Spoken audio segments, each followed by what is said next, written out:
Siya, ganda nung tago niya. Mukhang all-in silang sinanakap na yung RRQ sa Lord. Napakaganda ng pwesto dito, napaka-conceal play pa nga si Kaikid, may sipa mula kay Dogman, pero hindi ata siya magtatagumpay. Immortality Pop, Ivan dito medyo low na rin, mapapa-atras, that will save the day. Hayatos will go down, hindi. Aray. Buhay pa rin talaga kaso nga. Direkta na sila sa gitna. Nag-conceal play pa. Akala mo hindi sila nakikita.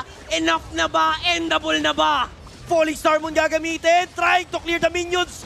Abot ba? Walang minions! Walang minions! At si Hayatos ang magiging final guard para harangin ang push na nais gawin ng RRQ Kaito. And definitely, masasabi natin, Hayatos saved the day for RRQ Kaito.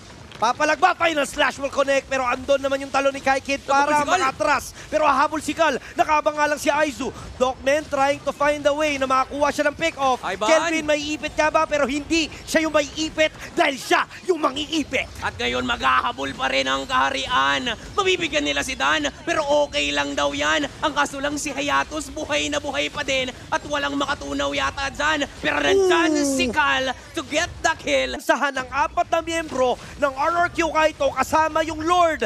Ginawa na dito ni Kaikid lahat ng makakaya niya pero mukhang hindi magiging enough. And Game 1